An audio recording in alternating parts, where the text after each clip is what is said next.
Hello, and welcome to this session. In this session, we will look at the important role the sequence of events play, as we see it in Revelation 13. Correctly understanding the sequence of events is crucial to the correct interpretation of the mark of the beast. We can also say that the sequence of events, as seen in Revelation 13, are also the sequence of revelations of evil on the earth, initiated by Satan himself. These events will take place during the period very close to the second coming of Christ Jesus. The events of Revelation 13 are as follows. First, the revelation of the Antichrist, the first beast, in human form.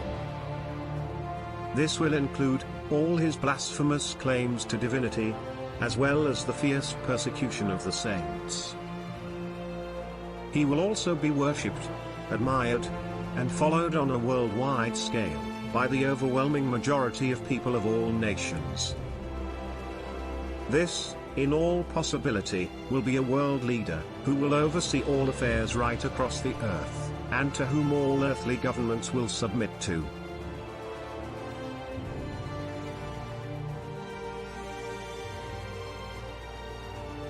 Secondly, the revelation of the false prophet, or second beast, in human form.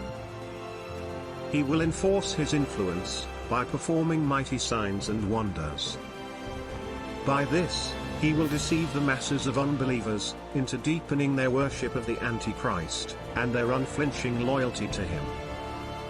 It's a possibility that this person will hold some form of very high-level position in religion, as his role will be of a religious nature. During the time of the revelation of the Antichrist, and that of the false prophet, something else will happen in the circles of the church, worldwide. We read of this coming phenomenon in the following Bible passages, amongst many others. Matthew 24 verse 24 reads, "For false Christs and false prophets will rise and show great signs and wonders to deceive, if possible, even the elect." 2 Thessalonians 2 verse 3 reads, "Let no one deceive you by any means. For that day will not come, unless the falling away comes first, and the man of sin is revealed, the son of perdition."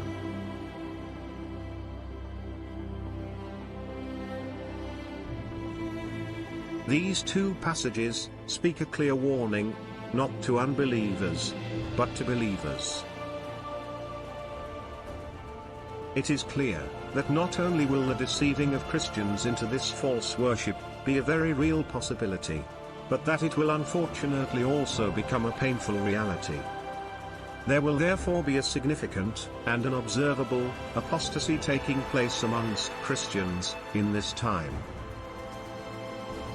These two passages, combined with the undertone of warning in Revelation 13, mean that it will be very possible for Christians to be deceived by this spell of the false prophet into this false worship, if they're not spiritually sharp and alert. So, one of the significant and observable events in this period of the revelation of the Antichrist, and that of the false prophet, is the great falling away from the Christian faith and loyalty to Christ Jesus. Let me also state that Revelation 13 makes it very clear that apostasy will not happen amongst devoted believers. They will rather increase in their devotion to Christ in this time. Thus, there will not be a possibility of accidental deception taking place amongst true or devoted Christians.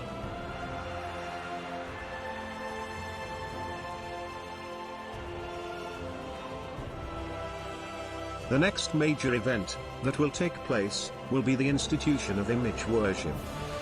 But there is something very important to note here.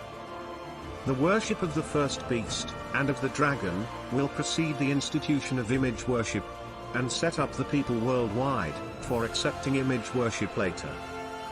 This institution of image worship will also be preceded by a display of spiritual powers by the false prophet, in order to deceive people into believing that the first beast, and his image, is truly worthy of worship and submission. Only thereafter, the institution of the mark of the beast will become a reality. It will be the climax of all the rebellion, and idolatry, of Satan and his subjects.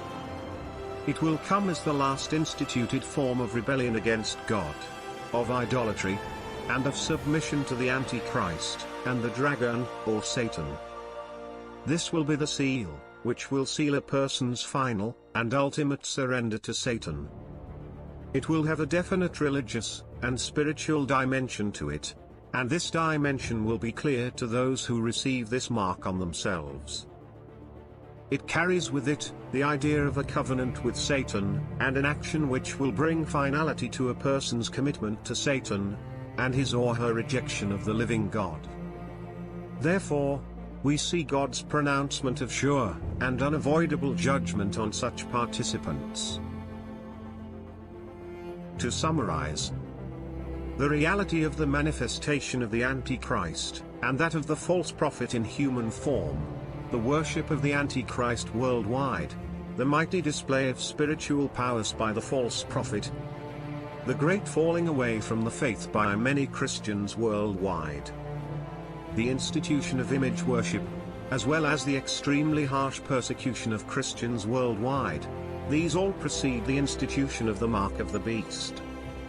Thus, unless all of these preceding events have already taken place, there is no possibility for the institution of the mark of the beast.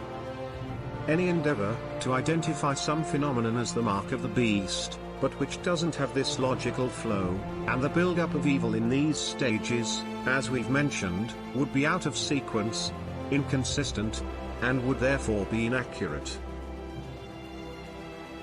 With all our previous videos as background, our next, and final video, will give more clarity on what exactly the mark of the beast, or the number 666 mean. Please join me in our final video. Thank you for watching.